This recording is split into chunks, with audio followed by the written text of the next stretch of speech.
Welcome into another edition of the Hang Time Podcast. Sekou Smith here in Atlanta. My main man, John Schumann's in New Jersey. John Hartzell's behind the glass as always. We're to you live. NBA playoffs are 2 weeks away, Shu. Later in the show, we'll be joined by J. Michael of the Indianapolis Star to talk about the Pacers and their unbelievably resilient season since losing Victor Oladipo to a severe knee injury. They got a huge matchup Friday night against the Boston Celtics. They currently have a one-game lead over Boston for the fourth seed in the East, so we could be looking at a preview of what's to come potentially in the playoffs. But before we get to all that, Shu, there was another just gruesome, devastating injury to Jusuf Nurkic of the Portland Trail Blazers, out for the season with a compound fracture of his left tibia and fibula. And he went down late in double overtime of a win over the Nets. But for him to have the kind of season he was having and for it to end like that, like it did, how brutal is that for not only Nurkic, but for the Trailblazers? I mean, it's obviously brutal. You don't want that to happen to any player at any time, but the timing just stinks. Like they were so close to the postseason. It happened in double overtime. So you can't help but think like, oh, if these guys just make one more free throw, anybody either on either team just makes one more free throw in regulation or the first overtime, you don't even get to that point. Right. It's tough to say. I mean, first feel for him and knowing how agonizing that must have been for him, and to know that it's going to take a year out of his career. And then, obviously for Portland, that's, also dealing with the CJ McCollum injury. And to know that also, it just takes some of the, juice out of the Western Conference playoffs a little bit. We've talked about it, like there's probably six or seven teams could be that other team in the conference finals with Golden State, and Portland was one of them, I think. And now, it's hard to see them, winning 2 rounds, let alone one. So it stinks. It's like the worst thing about sports is injuries, and the timing of it is awful, especially for a team that has been really, really good. And for a player that's been who's having a really good season too. Are you worried at all that a first round elimination forces them into some decisions they wouldn't have made otherwise in the offseason? That's a good question. I can't put myself in Neil O'Shea's shoes and know exactly what he's thinking in that regard. I'm of the mindset that, not everything is championship or bust, that being a very good team for several years in a row is a great thing. And I don't necessarily think you should give up on that and risk, falling just to see if you can get a higher ceiling. So I think Terry Stotts has been a great coach for those guys. Mm-hmm. Damian Lillard, we've sung his praises quite a bit here over the last month or so. I don't know. I think maybe there's a higher ceiling if they trade a McCollum and get some more talent on the wings or at the forward positions. But who knows? I mean, who knows what that might look like? I think it's easier said than done. Sure. To sort of trade one piece for another and think that it's going to make you a better team. Nurkic, Shu, was in the running for most improved player, I would assume, by a lot of people. And I know that's the award you focused on the first in your breakdowns on the award season for NBA.com. What did you learn just looking up the numbers, crunching the numbers about the field for most improved? I mean, it's always a tough award to gauge because there are so many different tiers, right? There's a lot of different tiers to go from overmatched rookie to MVP candidate, right? And just think of all the tiers that Giannis Antetokounmpo has climbed over the years. He's a great example, yeah. And what's amazing, I think the case for Pascal Siakam is absolutely there, and he will probably be number 1 on my ballot. But there's a case for both Antetokounmpo and Paul George, given the seasons that they've had, to win this award a second time. Both of those guys have won it before. Antetokounmpo, I think a couple years ago, and Paul George, I believe it was 5 or 6 years ago. Mm-hmm. And they both have taken things to a new level. They've gone from all-star to MVP candidate, and maybe that's a harder leap to make than some of the leap that some of these other guys have made. Mm-hmm. So I think Siakam is my number 1 pick. And I think Domantas Sabonis is there, maybe is possible number 2. And then after that, I don't know. And it's possible I'll go with Antetokounmpo or Paul, like one of these two guys that's already won the award, and not feel too uncomfortable about that. You know, hear a lot of buzz about D'Angelo Russell, and there's a case to be made there, but it doesn't hold up as strong as some of these other guys, statistically at least. And we've talked about his improvement, here quite a bit. And you see it in his maturity most of all, but just numbers wise, he doesn't quite stack up as far as the jumps that some of these other guys have made. Anyone that's surprising on the list of names that you dug up? Anybody that jumped out statistically that wouldn't have jumped out at you otherwise? I guess Danilo Gallinari, but then he's a different case, right? Because he was dealing with injuries basically all last season. And so he took a step backward last season, obviously, but he's having a terrific year. And if you just look at numbers across the board, he shows, like, I basically ran through most improved in regards to points, rebounds, and assists, most improved in regard to shooting, most improved in regard to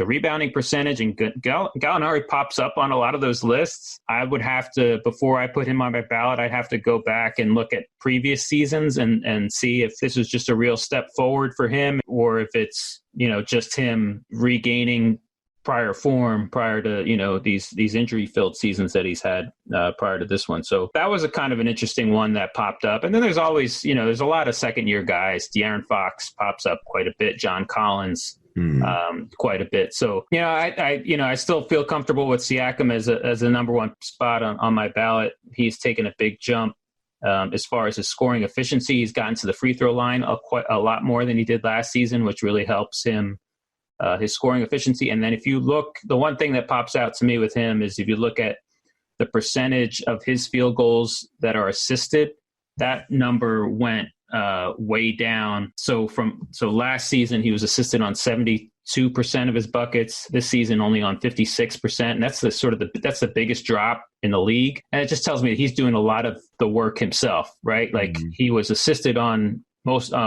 basically 3/4 of his buckets last year. This year that's down to almost half.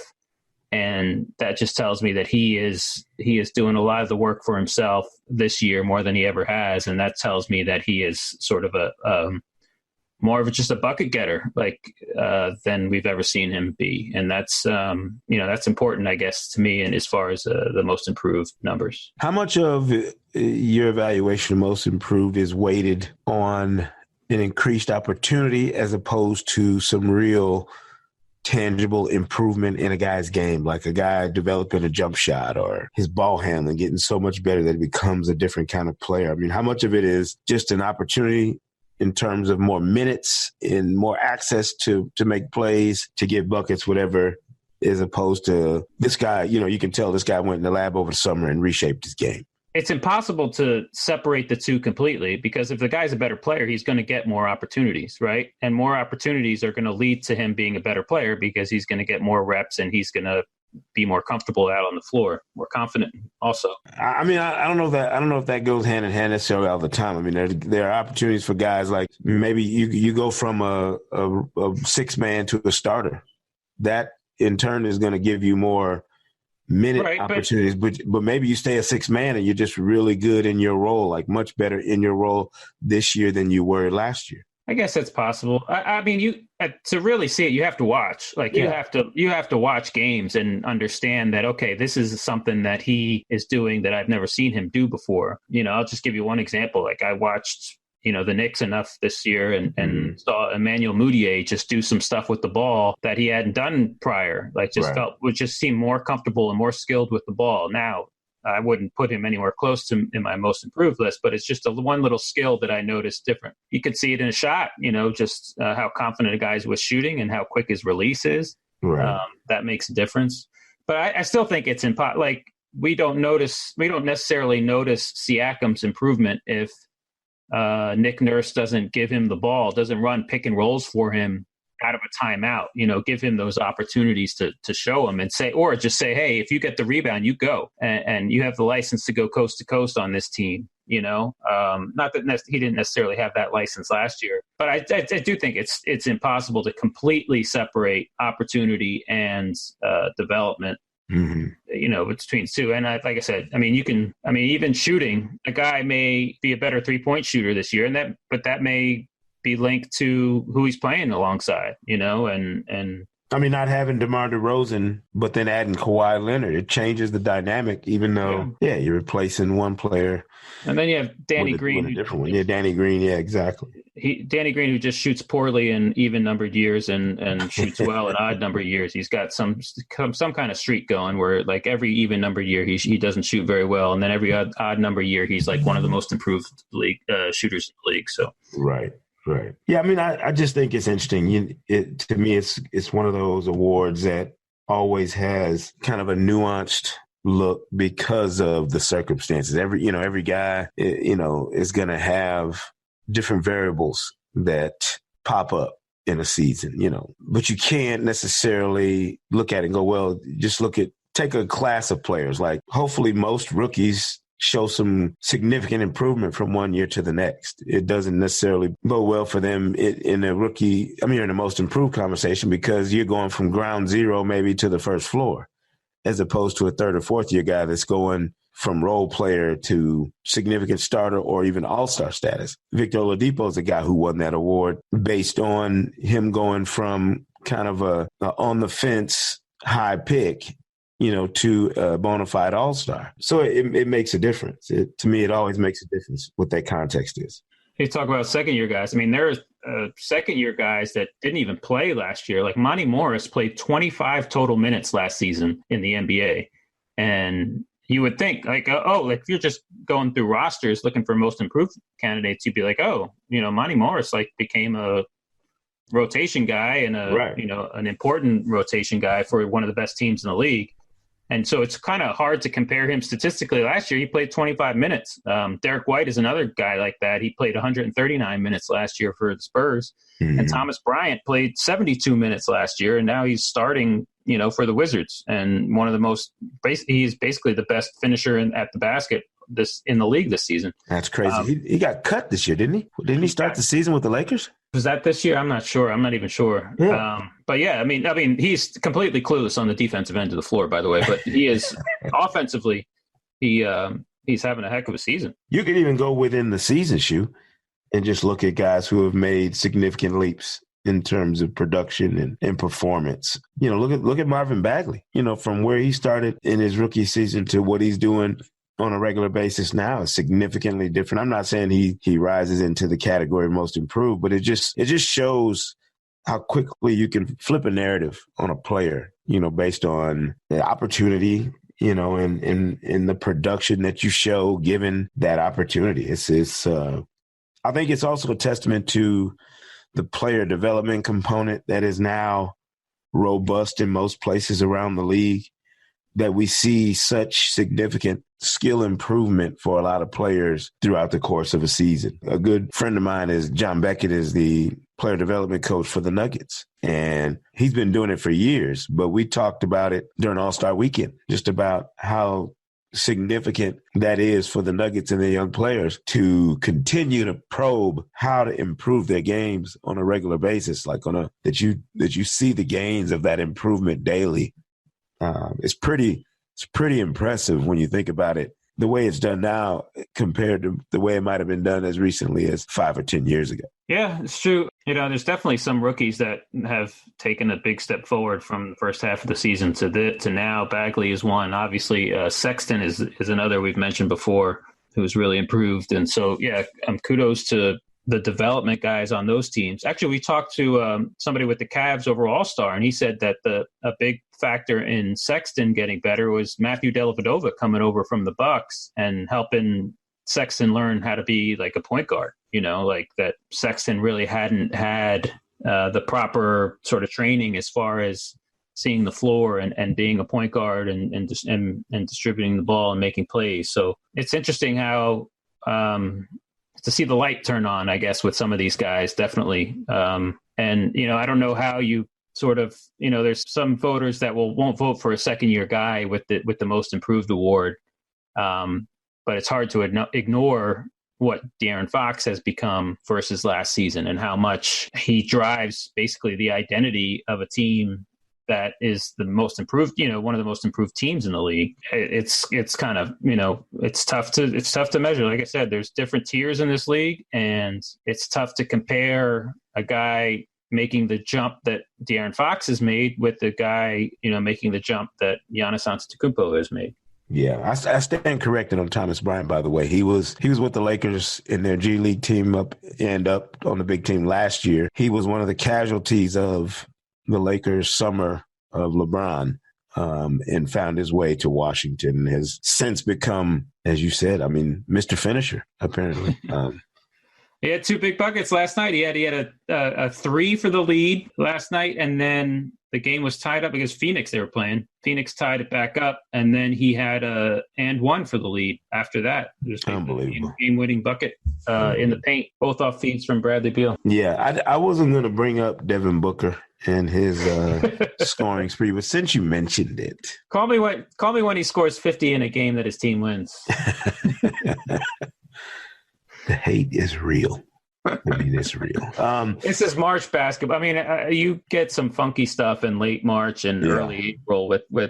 Not that Devin Booker scoring 50 points is like beyond the realm of possibility or anything like that, but you definitely get some individual exploits in games that don't matter in late March and early April more than you do other times during the season. Yeah. Well, along the lines of most improved, Domantas Sabonis of the Indiana Pacers is a guy who I would imagine is going to make some lists. And we mentioned we would talk to Jay Michael about the Pacers. Sabonis certainly ranks among the people we need to discuss with him just for a really interesting season for a team that people probably would have written off after Victor Oladipo goes down. And instead, they refuse to budge and refused to go away in that Eastern Conference playoff chase.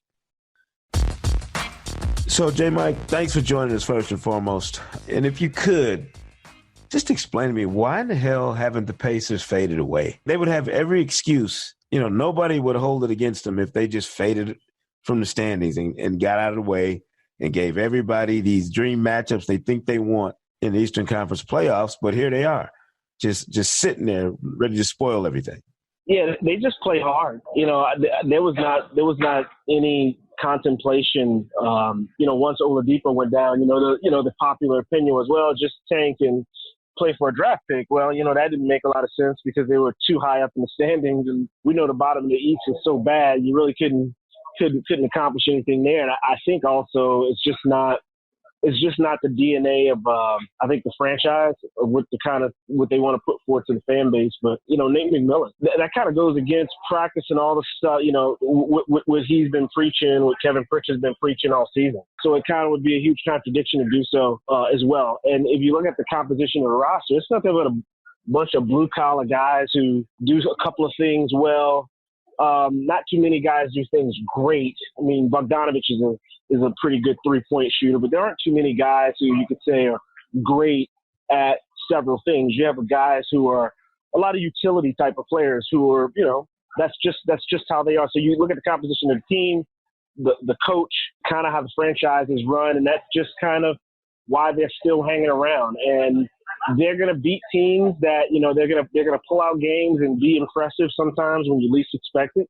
But they're also capable of some duds when you least expect it too. And I just think they just play hard, and it's just as simple as that. And, they were in the 3 position for most of the season until the recent losing streak they've hit after All-Star break. So that's still pretty good considering that they don't really have what you'd call a superstar. Yeah. 45-30 with that 1-game lead over Boston. Is that a good matchup for them without Oladipo just on the hoof when you look at the guys they're going to put on the floor against Boston's guys? One team has great chemistry. The other does not. One team has stud personnel at every spot. I think people would argue that the Pacers have good but not great personnel at every spot. It seems like a real contrast in terms of styles, makeup, and basically everything else. This is a great 4-5 matchup to me.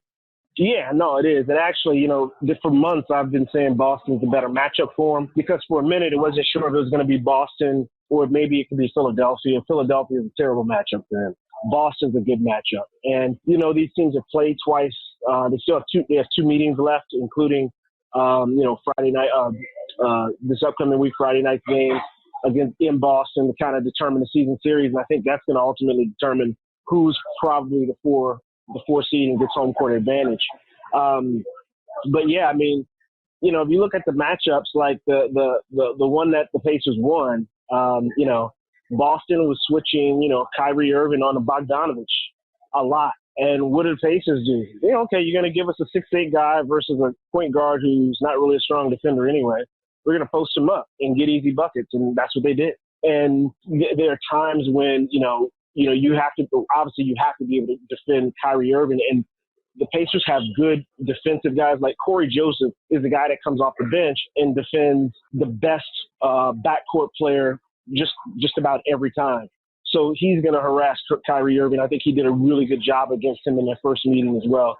So they can match up with Boston, some of their more dynamic players. So even though Joseph doesn't shoot the ball well, he can stay on the court because he can defend guys like Kyrie very well. And Bojan can post him on switches. Bojan can post Jason Tatum and get to where he wants on the floor. So it does present some interesting contrast. I'm just curious how these teams kind of change up things going forward because there's so many intriguing matchups. I think this could easily end up like the Cleveland series last year where game to game, you couldn't really get a peg on exactly how each game was going to unfold because there was just so much versatility actually in some of the matchups where it could go either way no matter which game it was. Yeah, Jay, it's John Schumann. How you doing, man? Hey, man.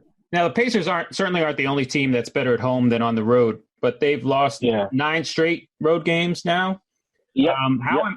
What's the issue, first of all, and then how important is it to hold on to that 4 seed? I think it's huge for them because number one, this is a goal they've been talking about since before the regular season tip, having home court advantage in the first round.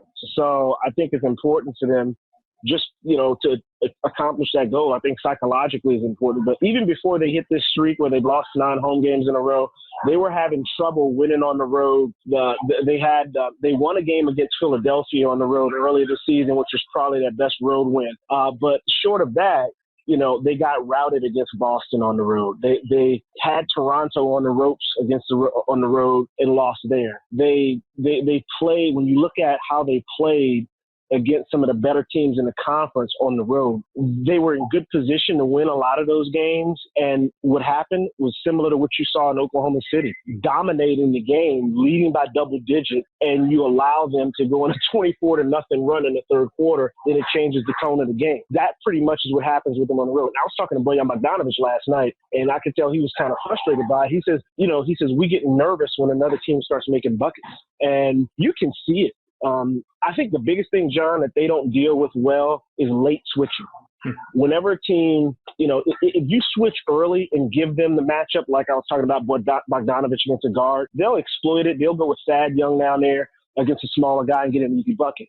But when they run that late switch, late in the clock, it throws them off.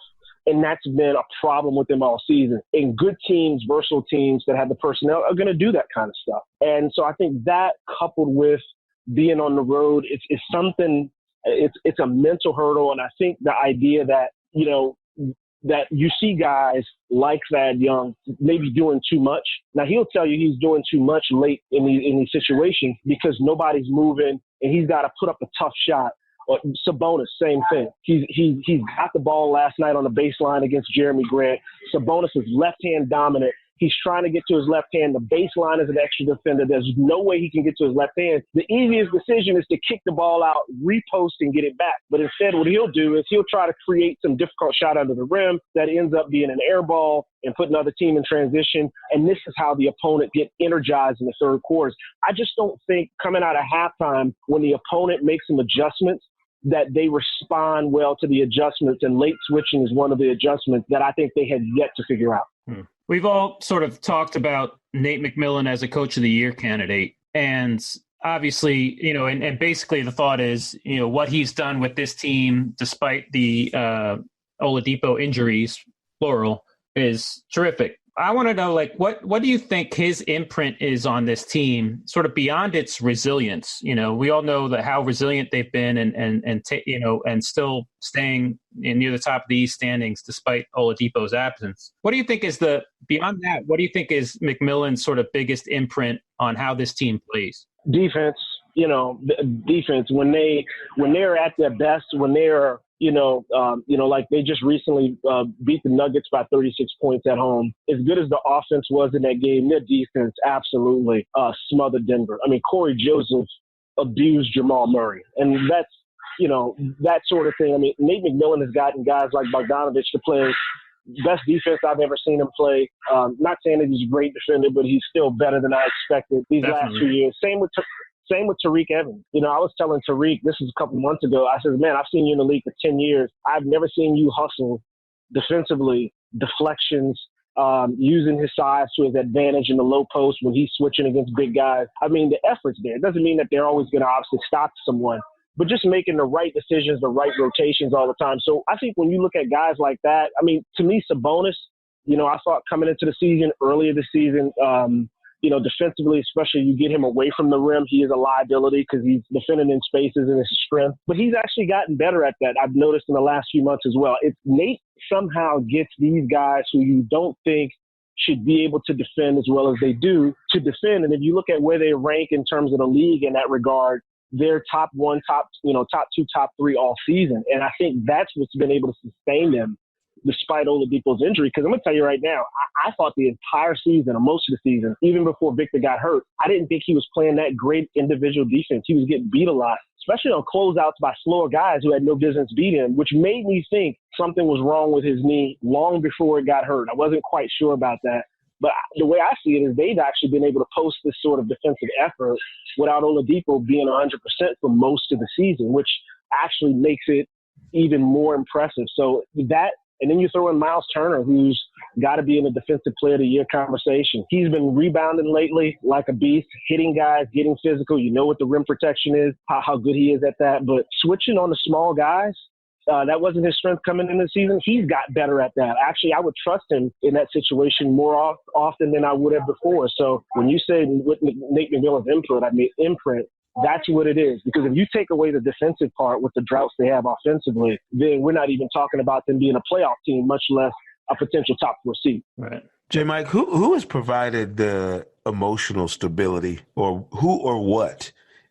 Is there something structural within the organization? I covered the Pacers years ago, lifetime ago. There was just kind of a steadiness when Donnie Walsh was in charge about how they went about their business. Who's been that steadying force, or what has been that steadying force emotionally for this group? Thad Young. He's really, he's a guy that's kind of, unheralded. If you talk about the defensive side of the ball, I think Miles Turner's going to get more love from voters than Thad Young's going to get. But Young's been fantastic. And, he's he's that veteran guy. Even with Victor there, I thought Thad Young had more control of the mood of the team than anybody else.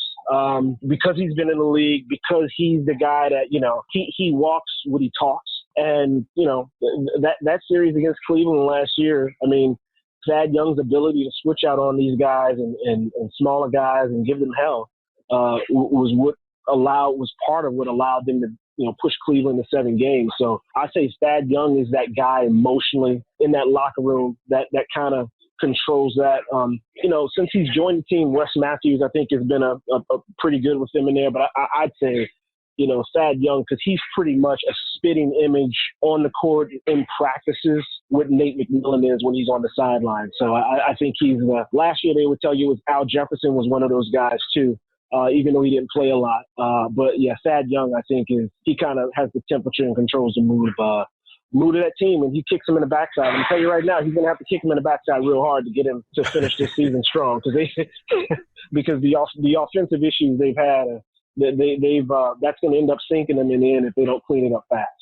Yeah, it seems like it's wearing on them. Last thing about the Pacers, with J. Michael of the Indianapolis Star joining us here on the Hang Time Podcast, do they have what they need in reserve to get through that first round series, whatever it is? Like, you always talk about teams flipping a switch or taking it to another level in the playoffs. Like, it's one thing to steady, to finish as steady as they have, or try to finish as steady as they're trying to. It's another thing to get to the postseason, and you're looking around going, who's going to step up and carry us tonight? Who's going to be our bell cow when we need one? Like, do they have that guy that we look at and say he could get on the horse in the playoffs and ride it a little? The guy who's going to have to take him there is Tyreke Evans off the bench. You know, they brought him in. They allowed Lance Stevenson to walk, and they brought Tyreke Evans in. I mean, if you look at last year's playoff series when Lance got the ball on an inbound against Cleveland and started walking like 10 steps and like that kind of nonsense, you know, the kind of stuff people think's funny about Lance, that's the kind of stuff where we all laughed on the outside looking in. They weren't really pleased about, aside from the fact that Lance didn't compromise the defensive coverage. Okay, so if he was popping off of if he was, you know, lifting from the corner for an open three, defense wasn't running at him. And, you know, the defense isn't necessarily run at Tyreke Evans in that situation, but when he's running pick and roll with Sabonis, when those two are going, they can, if you look at times where the starters weren't getting the job done and the Pacers still went big, probably the key to most of those wins was Sabonis playing with Tyreke Evans. They've clicked since the preseason. And both of those guys could easily end up with 20 points and, 15 rebounds and assists between them. Playing less than 30 minutes a game. So I think that's where that combination will pick them up if they're successful, where you see maybe Miles Turner be off for a game. You know, maybe Darren Collison doesn't have it going. Because last season they lacked the size in the backcourt to switch comfortably, which is why they discouraged switching, particularly with their backcourt players, fighting over screens, that sort of thing. With Evans, they can switch him, you know, on a guy the size of Paul George and not lose much defensively. So he gives them more options there, and he can pass over the top if they decide to blitz the ball handler on the pick and roll coverage. And, you know, you see a lot of occasions when they decide to do that, how he can still pass over the top, hit Sabonis cutting to the rim. Either Sabonis gets a dunk or he makes that short roll and passes to somebody like McDermott in the corner spotting up the three. I think those two are the center or at the center of not only the second unit, but getting them over the hump when they don't have it clicking with the starters on offense. So I'm going to say Evans in combination with Sabonis is going to be the key. If they're going to have to take it to the next level, where they'll have to do it every single game because, you know, Thad Young isn't a stretch four, really. They've gotten this far. They got that far last year without really having a stretch four, without having a two guard behind Oladipo who really could shoot because they had Lance who wasn't a good shooter or an efficient scorer. I mean, so that's where it's got to come from because that's what they brought Tyreke there for the postseason. I'll give you a Pacers stat that speaks to their shooting a little bit. This is the third straight season where they've ranked in the top 10 in three-point percentage, but in the bottom 10 in the percentage of their shots that come from three-point range. So they've been a good three-point shooting team, but just not a prolific one whatsoever. It's kind of the way they play. They're a big mid-range, mid-range team, and then, obviously some post play, especially with Sabonis. We do trivia every week on the podcast, J. Mike. Schumann has a stat for us every week that is usually a brain buster, but you're one of the smartest, most detailed writers that covers this league. I'm expecting you to knock this out like Bernard Hopkins used to knock out his anyway. Go ahead, Shu, with your that's the inside boxing dig for me on J. Mike. Go ahead. All right. Yeah. There's a fairly straightforward one. There are 4 teams that have gotten less than 10% of their minutes from rookies or second-year players. So these are veteran teams. Less than 10% of their minutes have been played by rookies or second-year players. See if you can help name these teams that don't get barely any minutes from first or second-year guys. 4 teams. Okay, so all 4 teams. The Pacers are definitely one of them. Yes, they're second lowest. 7% of their minutes have come from rookies or second-year guys. Wow. Yeah, that was an easy one for the Pacers. Second lowest, yeah. Second lowest. Let's see. Rookies, I will go with who's Milwaukee's rookie? Dante DiVincenzo's who's out. Yeah, I'd say Milwaukee. Yeah, but they are not on the but list. DJ Wilson's a second-year guy.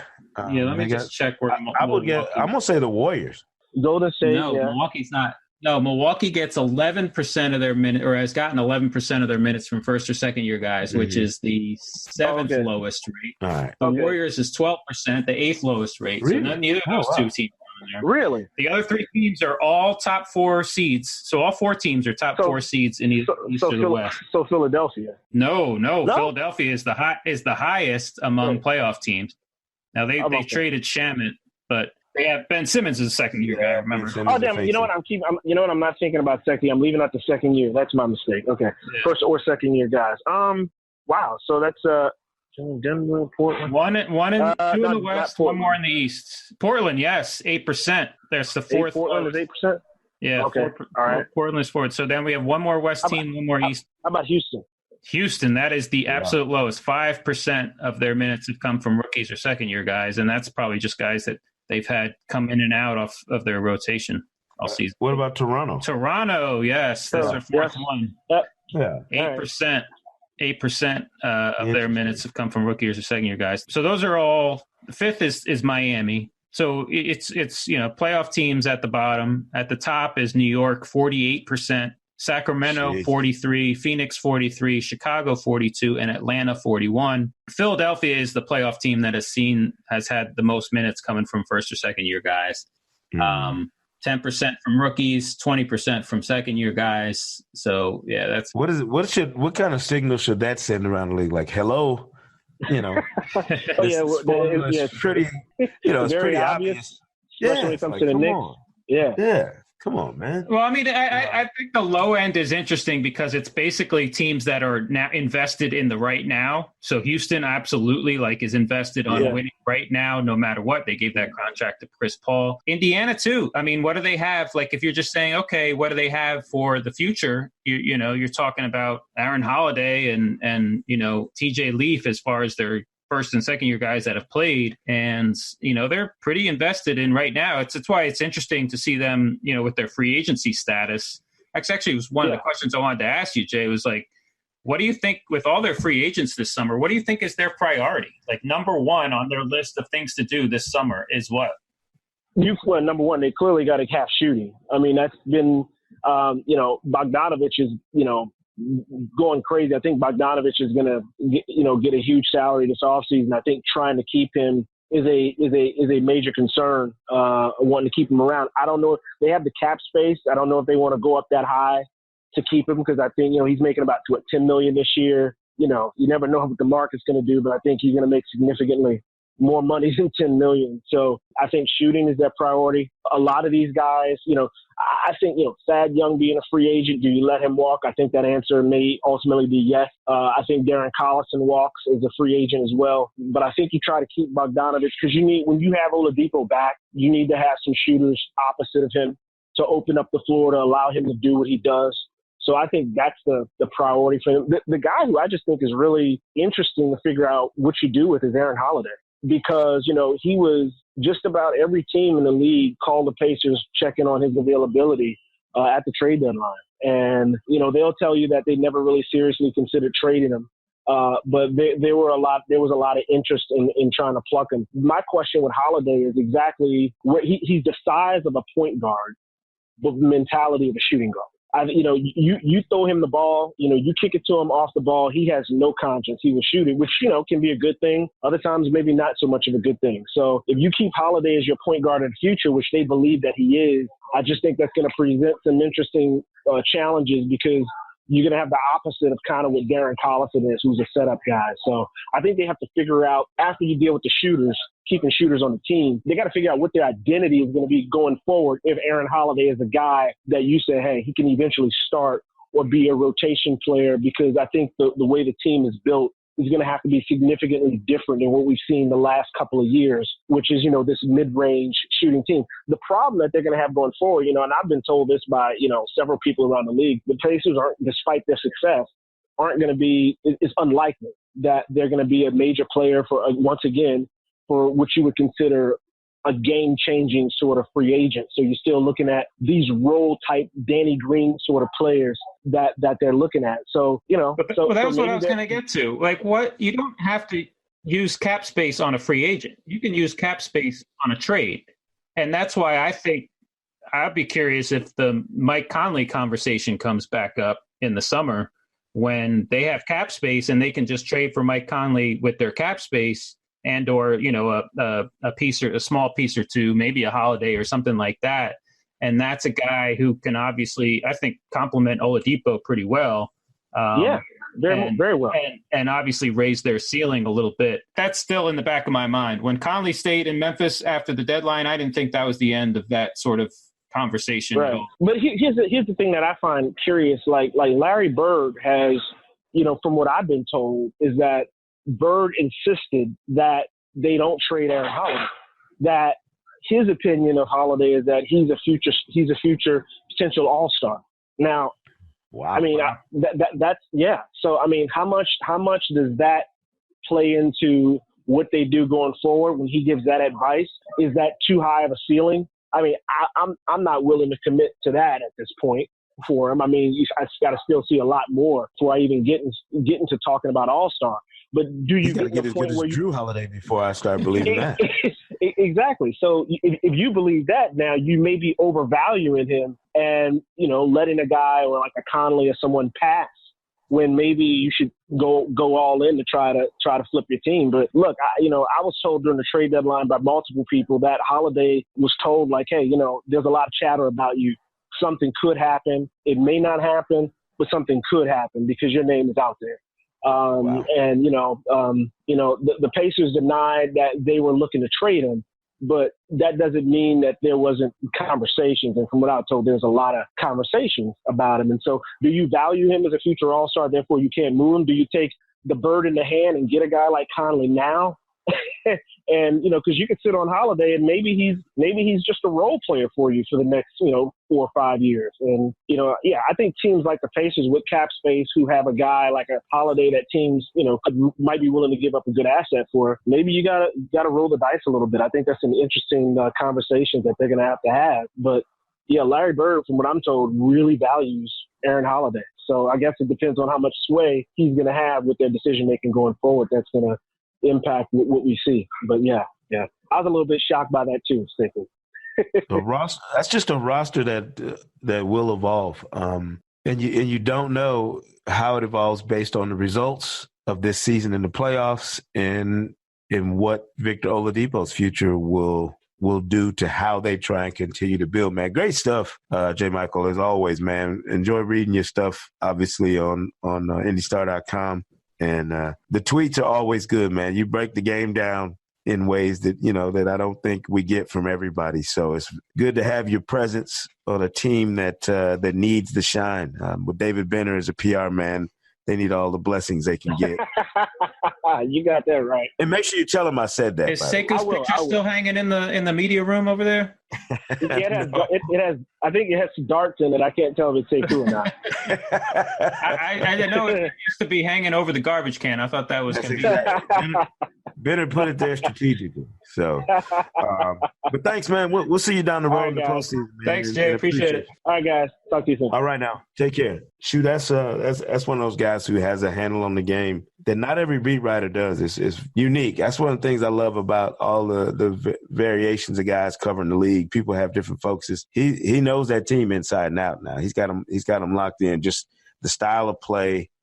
Everything they got going on, man. It's robust, the amount of information you can get out of him about that team. We'll be back Monday with another episode, Power Rankings, dissect the last couple weeks of the season here in a huge weekend around the league as always. Check out the newest Kia Race to the MVP ladder on Friday on NBA.com. Also be discussing it on 10 Before Tip at 6:30 Eastern with Jared Greenberg. Shoot, I don't know what you got planned this weekend. I'm going to enjoy all this basketball, March Madness, and NBA. Go Hokies. So there'll be a lot of good stuff going on. Be sure to subscribe to Hang Time on Apple Podcasts, Spotify, or wherever you get your podcasts for new episodes all season long. Regular season is winding down, but we are not going to stop. We're going to be here for you throughout the playoffs and the offseason here on the Hang Time Podcast. For John Schumann in New Jersey, Sekou Smith, our producer John Hartzell, we'll see you right here next time on the Hang Time Podcast. Hang Time Podcast.